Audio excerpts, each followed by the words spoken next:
ওনাদের কিতাবে লেখা আছে, মানে গ্রেস পিরিয়ড দেওয়ার বিধান নাই। মানে সরকার উদ্যোগ নিচ্ছে বন্ধ কারখানা খুলে দিবে, নতুন করে একটা বাজেট অ্যালোকেশনও দেওয়া হয়েছে।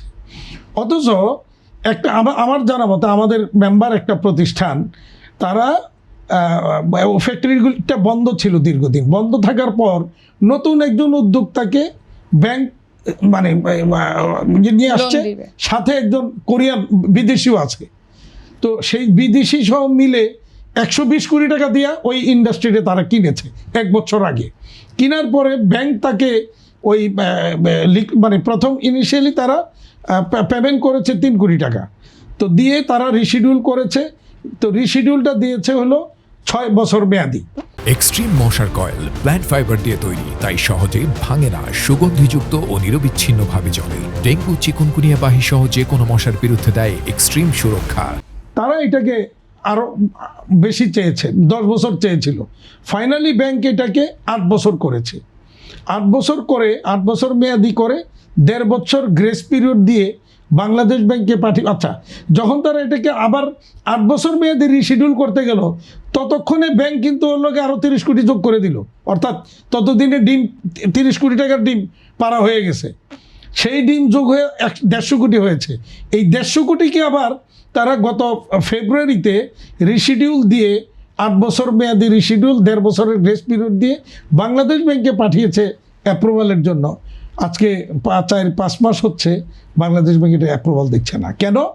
বাংলাদেশ ব্যাংক বলছে যে এইটা মানে এই ধরনের রিশিডিউলিংয়ের মধ্যে কোনো গ্রেস পিরিয়ড দেওয়া যাবে না, ওনাদের কিতাবে লেখা আছে, মানে গ্রেস পিরিয়ড দেওয়ার বিধান নাই।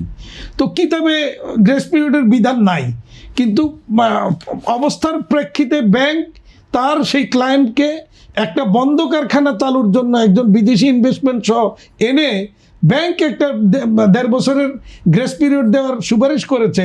আপনার বাংলাদেশ ব্যাংকের কিতাবে নাই বলে আপনি এইটা অনুমোদন না দিয়ে ফেলে রাখবেন, তাহলে তো এই যে আপনারা উদ্যোগ নিলেন বন্ধ কারখানা চালু করবেন, কোনোটাই আর চালু হবে না।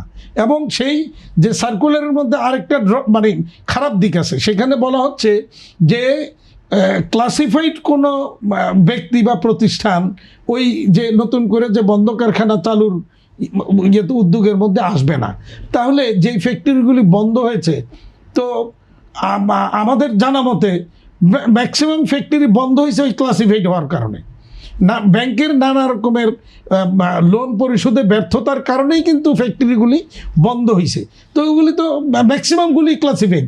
তার মানে আপনার ওই এক শর্তের কারণেই দেখা যাবে যে এই যে উদ্যোগ, সরকারের যে একটা মহতি উদ্যোগ, এই উদ্যোগটা ভেস্তে যাবে।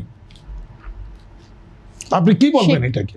এবং বাংলাদেশ ব্যাংক, আমি জানি না, আমি গত 18ই এপ্রিল বিকেএমই থেকেও একটা সুপারিশ গভর্নর 18ই মে গভর্নর বরাবর আমি পাঠিয়েছি যে এটাকে রিশিডিউলটাকে অ্যাকসেপ্ট করে তাকে ব্যবসা করার সুযোগ দিতে এবং ওই বন্ধ কারখানাটা চালুর সুযোগ দিতে।